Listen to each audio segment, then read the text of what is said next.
এই সাইডে আমাদের বেগুন গাছগুলো বড় হয়ে গেছে, আর মূলা শাকে অলরেডি ফুল আসা শুরু করে দিয়েছে সব গাছেই। তো এই জন্য শাকগুলো তুলে ফেলবো একবারে। এই যে মূলা ফুল।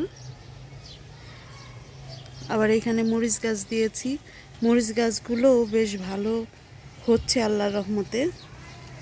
তো এখন এই যে মূলা শাকগুলি তুলবো।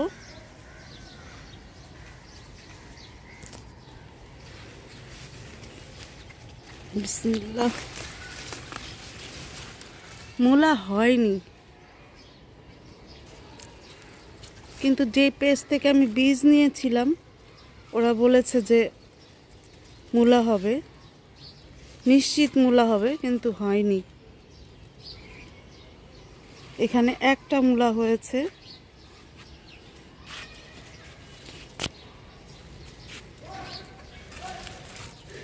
এই যে এখানে এই যে মূলাটা, একটাই ভালো মূলা হয়েছে। তো এটা তুলবো। বিসমিল্লাহ। এই যে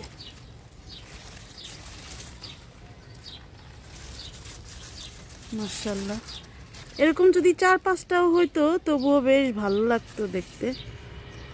আর আমি মূলা সবজিটা খুব পছন্দ করি।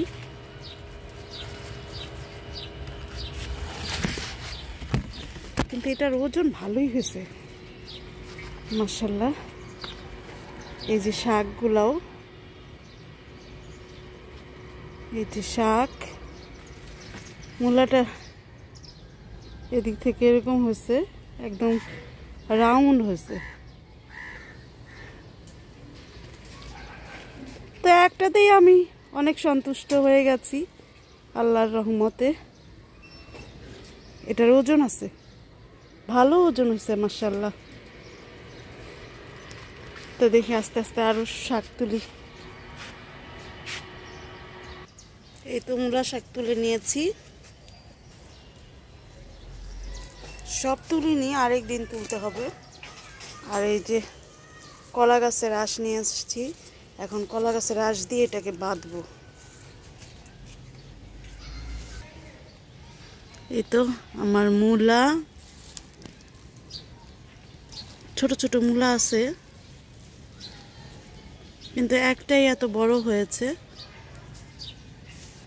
এই যে আর মূলাগুলি এরকম ছোট ছোট।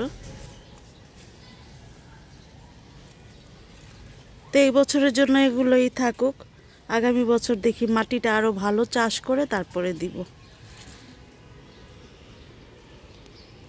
তো আসসালামু আলাইকুম সবাইকে।